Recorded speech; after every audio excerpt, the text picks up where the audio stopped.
What's up, everybody? How's everybody doing?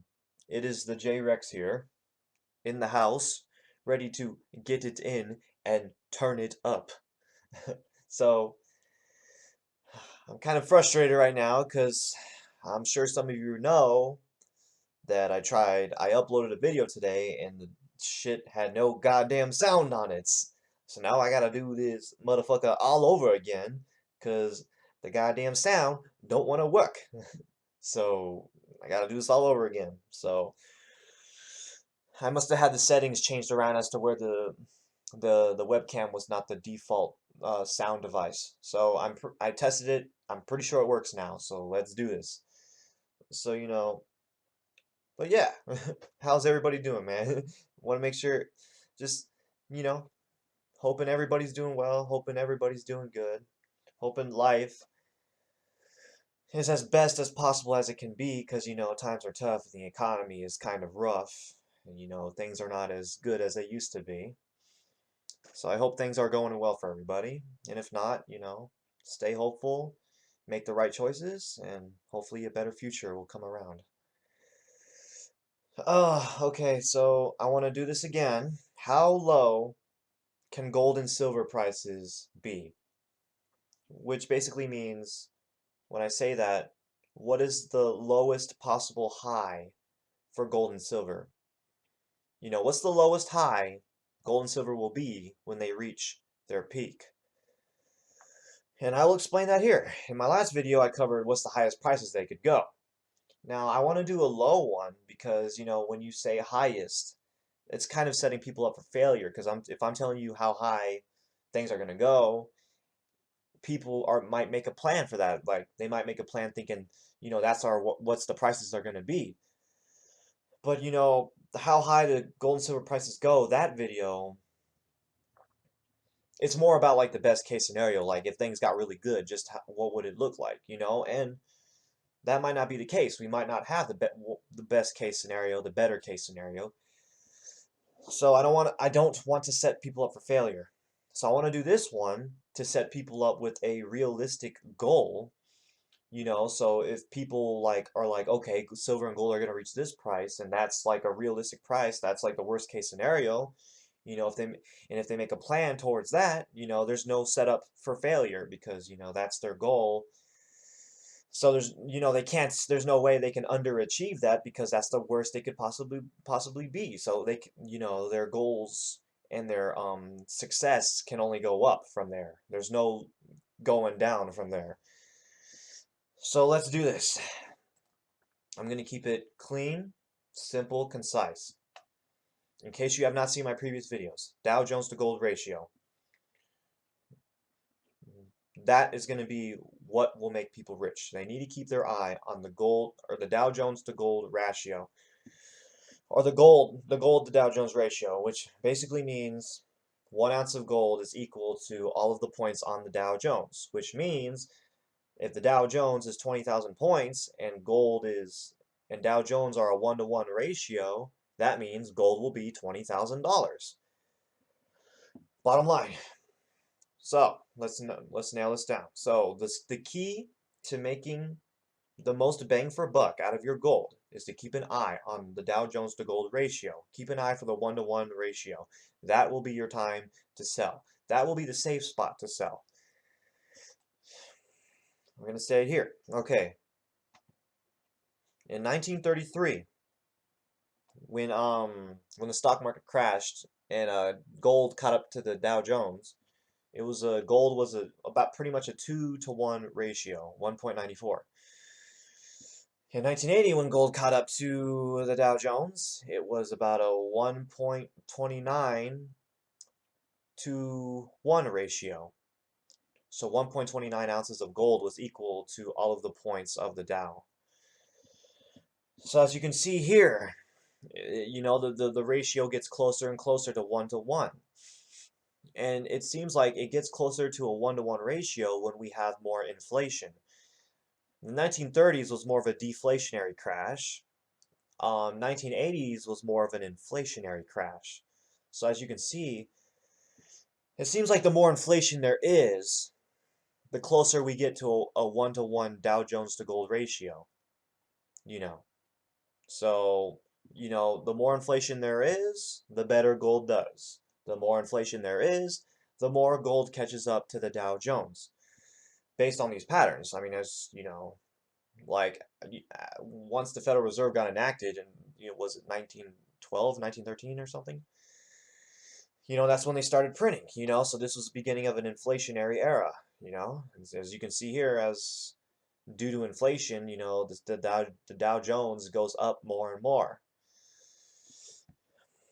So yeah, so chances are that the same thing is going to happen again. Um, we're going to have more quantitative easing, likely.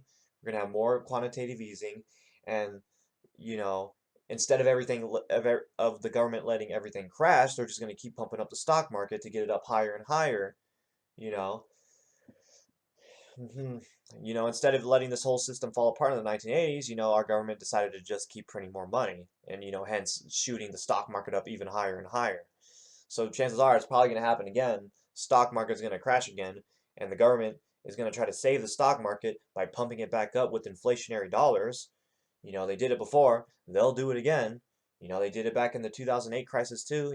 Government pumping all the stimulus, saving all these companies from, when they were going bankrupt. So doing whatever they can to make it seem like this economy was doing great, to make it seem like the economy was doing fine.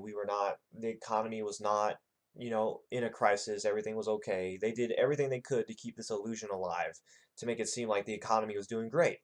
And chances are they're probably going to do this again. They did it with quantitative easing 1, 2, 3, 4. They're probably going to do it again with quantitative easing 5. So, I mean, history repeats itself. The government, they're gonna ride the dollar out all the way until it's dead. They're gonna keep this shit going all the way until it's dead. So, what is the lowest high gold and silver prices could possibly go? Let me show you. Okay, in my last video, how high could gold and silver prices go? I was doing a comparison between the lows. I was doing a comparison between the lows of each crash. This time, I'm going to measure the crash itself and measure how much it went down by. And we're going to go off of that this time. We're going to look at it from a different angle. Look at this chart from a different perspective. So now let's say instead of measuring each bottom, we just measure, the bottom of the 1980s crash. And since the next crash is probably going to have more in common with the 1980s crash because they're both going to be inflationary crashes, we're going to use the 1980s as our example.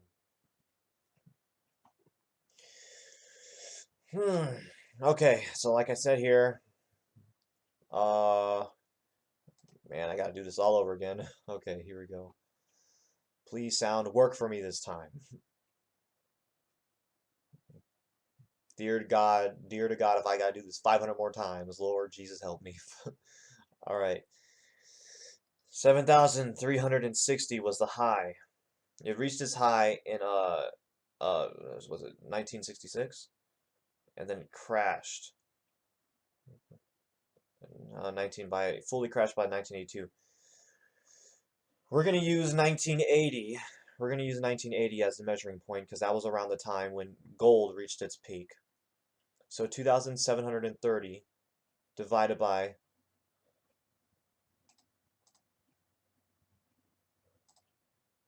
we're gonna use estimates. 2,700 divided by 7,400. You have about a 36% crash.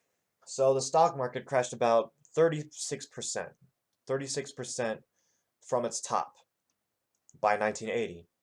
And then by 1980, gold had reached by January 1980, gold had reached a 1.29 to 1 ratio. That's when gold reached its peak. Now I say that because the stock market did not crash all the way until 1982. So, I mean, gold and the Dow Jones, they go hand in hand together in opposite directions. But the thing is though, gold reached its full peak by 1980 2 years before the stock market reached its full bottom. So it's not necessarily when they're fully opposite from each other.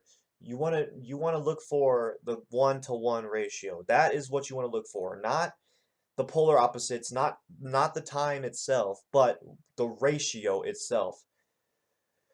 When the Dow Jones to gold ratio reaches a 1-to-1 ratio, that is when you seriously need to consider selling your gold and silver, for money.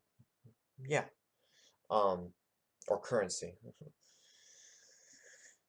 Um, so don't keep an eye on the time, length, any of that. Keep an eye on the Dow Jones to gold ratio. Keep an eye for the magic 1-to-1. Some people are saying that if the gold to Dow Jones ratio will be a 0.5-to-1 ratio, which means gold will be double the price of the Dow Jones. But let's just play it safe and let's go with the 1-to-1. That is a guaranteed. Yes, it's going to hit that. That's guaranteed. Just looking at the charts, looking how much is magnetizing. Mag what's the word? The amount of times it's multiplying uh, every time it's double. About double. So yeah, there you go. Now let's just see. What if the stock market were to crash today and we had the same exact scenario as the 1980s? Granted, it might not be like this. Maybe this time the stock market might only crash by 50% because it seems like every time it crashes, the crash is higher than its previous crash. The crash is not as low as the previous crash. So it seems like the more inflation there is, the smaller the crash is. I mean, you can see here, this was a deflationary crash. The stock market crashed all the way to the bottom. That motherfucker hit literally to the flow. And here, it did not crash all the way to the bottom. This was more of an inflationary crash. This was a deflationary crash. So it seems like inflationary crash, it does not go as low. So, because inflation is even more severe than before, chances are we might only have maybe a stock market will only crash to 50% of its top. But let's just say we'll stay conservative and let's say the pattern repeats exactly as the 1980s crash. So let's say Dow Jones is 20,700. So if the Dow Jones crashed to 36 from its top, you're looking at about $7,400 gold. Okay, so if the stock market crashed today, you're looking at $7,400 gold. Okay, so, and because considering, let's say 1980s, when the 1980s it crashed, silver was reached to 1/14th the price of gold.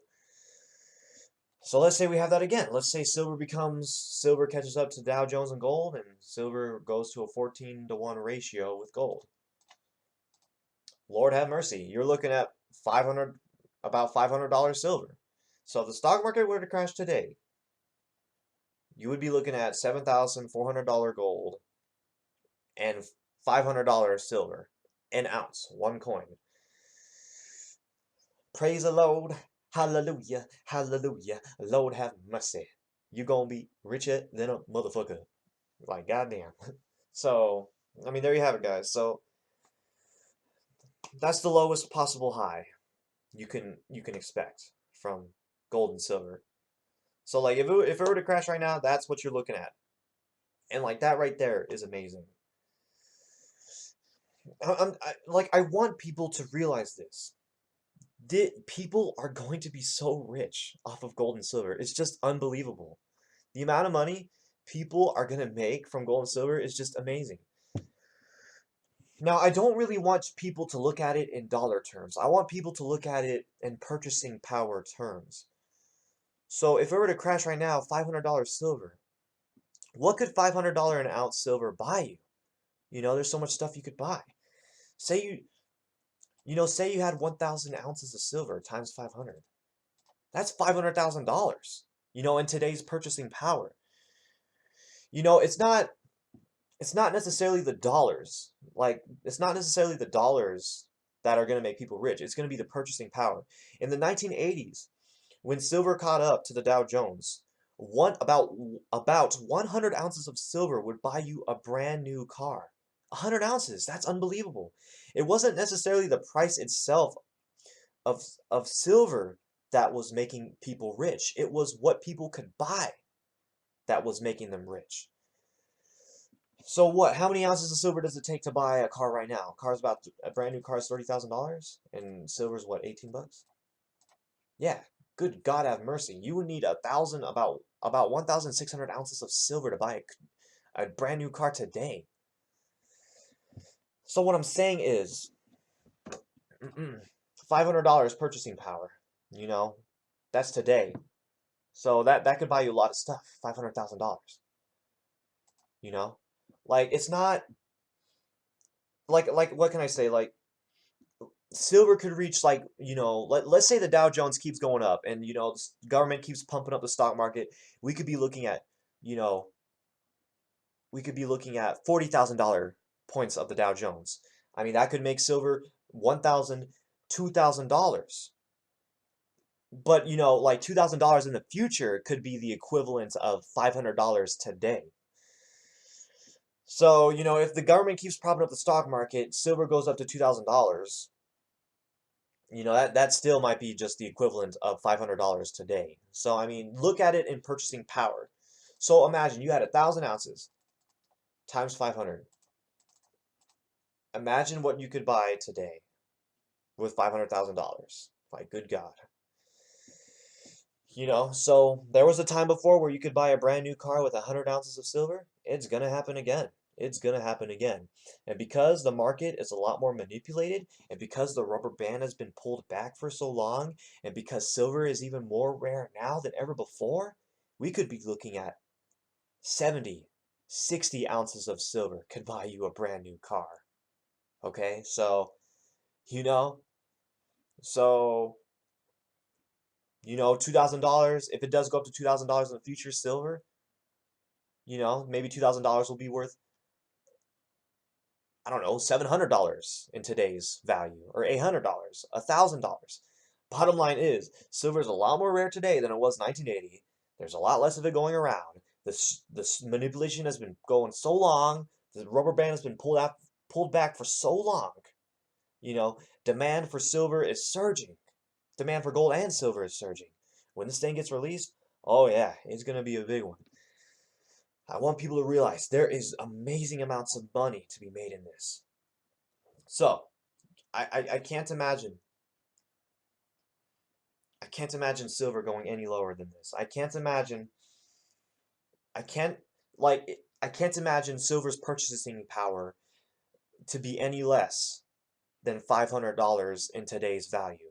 I can't imagine it being any less than, you know, $500 in today's value. So people are going to make a lot of money. They're going to make a lot of money, and this is the place to be. This is the bull market right now. And instead of buying 100 ounces of a car with 100 ounces of silver, we're looking at 50, 60 ounces, 70 ounces. Keep your eye. There, people are going to be very rich this next paradigm shift. You know, and it's going to be good times for everybody. So keep an eye for that 1-to-1 ratio. That's where the money's going to be made. That's where the big money's going to be made. And if the pattern repeats, if everything continues just as the way it is, and the pattern repeats and continues and stays consistent, at the bare minimum, we're looking at $500 an ounce silver and $7,400 an ounce gold. Like, it's still amazing, like, thinking about it, but that's what the numbers are showing. Okay? And that's just the bare minimum. That's the bare minimum. I can't imagine it going any lower than that. I'm being as conservative as I can in this chart. Okay? I'm being as conservative as I can. And there's a lot more inflation today than there has been last time. So we could be seeing much higher numbers for gold and silver. Much higher. Because Dow Jones could be 40,000, 30,000 points. Let's say the Dow Jones does not crash, and we go to 30,000 points on the Dow by the time this whole paradigm ends. So and let's be conservative. Let's say 30,000 times, I don't know. Let's say the market only crashes to like 0.25. I don't know. Yeah, 0.25. If it crashed to 0.25, an even deeper crash, a worse crash, we're looking at $7,500 for gold still. You know. It's just so much profit, but yeah, I can't see that happening. Chances are the stock market is gonna crash, and the government's gonna try to prop it up back again with another round of quantitative easing 5. I don't think that's gonna happen. The stock market, I think, it might have a little bit of crash, and then the government will try to pump it back up again with more quantitative easing. They've done it the last 4 times. Pretty sure they'll do it again. They're gonna ride this thing out the whole way until it completely dies. And judging by, the past and its history, that might not happen for a while because, like I said in my last video, every 45 years, every 45 years, gold and silver catch up to the Dow Jones. Every 40, did I say 45 years? 1930, 1980 divided by, or no, not divided by, take away 1933. 47, yeah, 47 years. 47 plus 1980. So yeah, you should, I mean, if the pattern continues here also, you could be looking at, gold and silver, reaching their peak value by 2027. So I'll be about 36 by that time, So if the pattern continues and repeats, gold and silver should reach their maximum peak value by 2027. So this bull run still has a while to go. It still has plenty of life in it. It's not dying anytime soon, you know. And if this is the case, it seems like the stock market probably has another 10 years of life left in it before it finally, crashes and finally, gold and silver catch up to it and everything balances out. So that's all I got to say, guys. Thank you for watching. I hope this helped people. Keep stacking. Keep stacking. Gold and silver is the way to go. I mean, $500 an ounce silver, 7,000, $400 an ounce gold, like that's amazing, and that's if it repeats a 1980s crash. And there's a lot more inflation now than ever before, and the more inflation there is, the better gold and silver do. And there's a lot more inflation now than there ever has been before. So huge profit opportunity for gold and silver. So I want to thank you guys for watching. I hope you enjoyed this video. I hope it helps you out. Keep stacking. Gold and silver are the place to be right now. You can get into the stock market after it crashes, in 2000, like 2027, 2028. Like you can get into the stock market once it crashes, but before it crashes, I honestly think gold and silver are the place to be right now. All right, guys, thank you for watching. Hope you have a good one. Keep stacking. Raise the roof and turn it up. And thank you and peace.